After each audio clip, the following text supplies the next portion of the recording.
Nós temos escrito também no grande expediente, com a inscrição número 25, barra 2021, a vereadora Luísa, assunto, agosto dourado, mês da conscientização ao aleitamento materno. A Vossa Excelência tem 10 minutos para discorrer do assunto.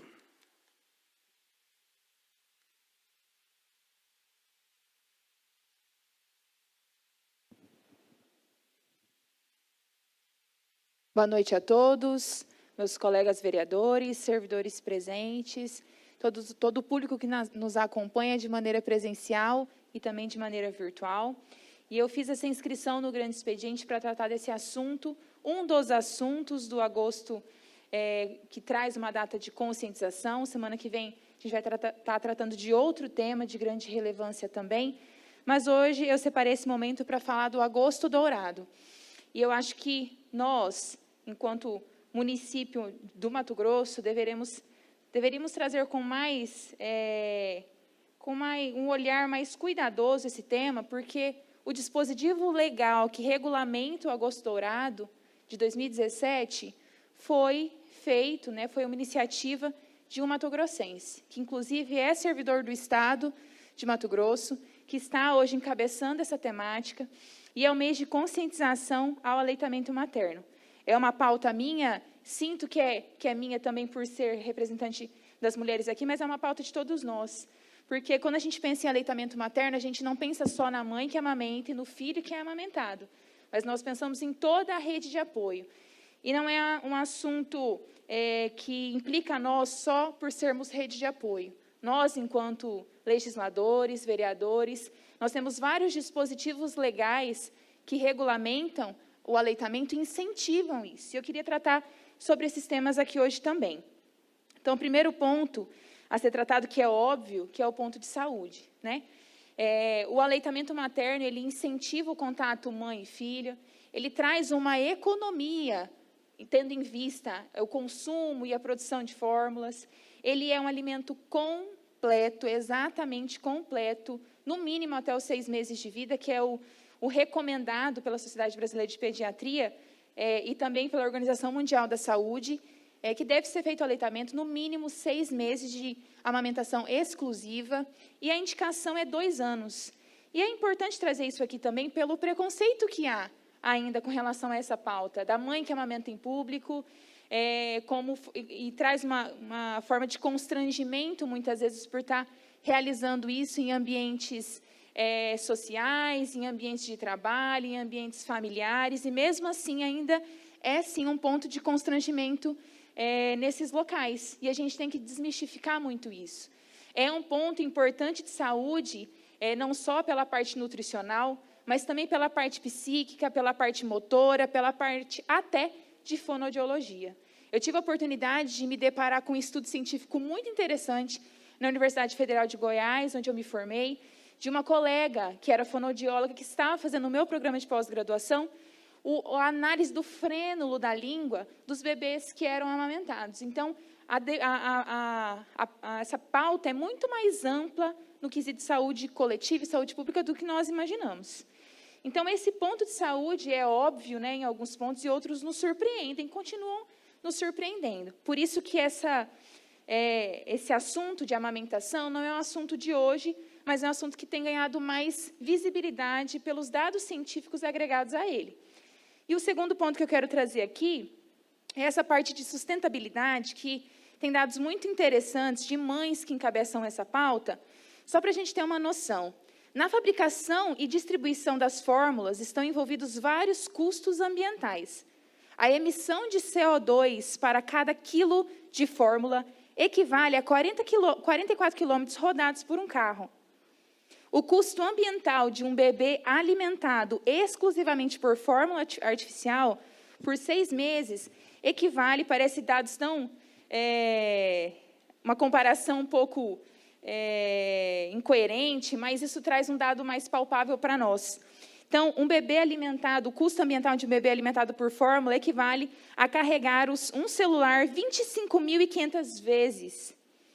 O lixo gerado para alimentar 1 milhão de bebês com fórmulas por 2 anos equivale a 150 milhões de latas e 23 mil toneladas de metal. E amamentar gera economia de recursos financeiros. O custo médio estimado para alimentar um bebê com fórmula por 1 ano é $1.000. Então, a gente fala de economia e sustentabilidade também como algo curioso, que eu fiz questão de trazer aqui, que a gente não tem muita noção. E agora eu quero puxar a sardinha para a nossa área, que é legislativa, para falar um pouquinho das leis que nós temos referentes a esse assunto. E a lei que regulamenta o agosto dourado é a lei de número 13.435, de 2017, que institui o mês do agosto como o mês de aleitamento materno. Inclusive, nessa semana, nós vimos na nossa cidade vários ipês amarelos florescendo, que é um símbolo do agosto dourado. Tive uma oportunidade, há 2 semanas atrás, de participar do evento da CASAI, de saúde indígena, onde estava o idealizador dessa campanha, e nós fizemos no ato simbólico a plantação, nós plantamos ali um ipê amarelo para recordar da importância desse mês e do aleitamento e da amamentação. O segundo dispositivo legal que eu quero trazer aqui como um olhar para a população, para chamar a atenção mesmo, para que nós exerçamos o nosso papel de fiscalizadores e a população também comece a ter esse alerta de uma maneira mais ativa. O Decreto-Lei de número 5.452, de 1943, que é do CLT, que fala da consolidação das leis trabalhistas. E muitas pessoas não sabem, mas num local que tem, no mínimo, 30 mulheres com maiores de 16 anos, tem que ter uma sala exclusiva para amamentação. Eu recebi queixas semana passada de instituição de ensino, onde as mães tinham que deslocar para casa. Isso que a gente vive numa cidade pequena. Imagina um transtorno para uma cidade grande. Então, existe, sim, esse direito, e existe o direito para que a mãe tenha pelo menos meia hora, 2 turnos de meia hora, para que possa fazer essa amamentação de seu filho no local. Muitas pessoas também não sabem, é importante ressaltar aqui. E, por último, uma lei relativamente recente, lei de número 11.265, de 2006, que trata da norma brasileira de comercialização de alimentos para lactantes e crianças de primeira infância, bicos, chupetas e mamadeiras. Essa norma corresponde a um conjunto de regulamentações sobre a promoção comercial e rotulagem de alimentos e produtos destinados a recém-nascidos e também a crianças de até 3 anos de idade, como leites, papinhas, chupetas e mamadeiras. Isso tudo é regulamentado por lei. E o objetivo da NBCAL, que são essas normas, é assegurar o uso apropriado dessa iniciativa. Para a gente ter uma noção, nós temos aqui o Escritório Regional de Saúde que levanta essa bandeira, que tem uma pessoa responsável por isso, que faz, inclusive, uma forma de fiscalização nas farmácias. A gente costuma ver nas farmácias aqueles montes de fórmula, uma empilhada em cima da outra. Isso é proibido. Isso não deve ser feito, porque isso induz a compra, a comercialização. Chuquinhas coloridas, parece uma coisa boba, mas isso tudo traz uma problemática de saúde pública. Induz o uso, a comercialização desses produtos e retira um pouquinho da importância da amamentação, dessa relação de mãe e filho. Nós devemos lembrar também que essa questão de bicos, de mamadeira, elas geram uma confusão de bico quando você usa 2 vezes. Você está dando mamadeira e também está fazendo a amamentação. Isso confunde, muitas vezes, existe um desmame precoce em decorrência desse uso. Então, são coisas que devem chegar aos nossos olhos, aos nossos ouvidos, como um alerta, e é uma importância para todos nós, porque nós somos rede de apoio, para incentivar uma mulher para continuar amamentando, porque tem suas situações difíceis. O início da amamentação, os primeiros dias, é complicado, principalmente para os pais. A maior parte dos vereadores aqui são pais, então acompanharam suas parceiras, suas esposas nesse processo.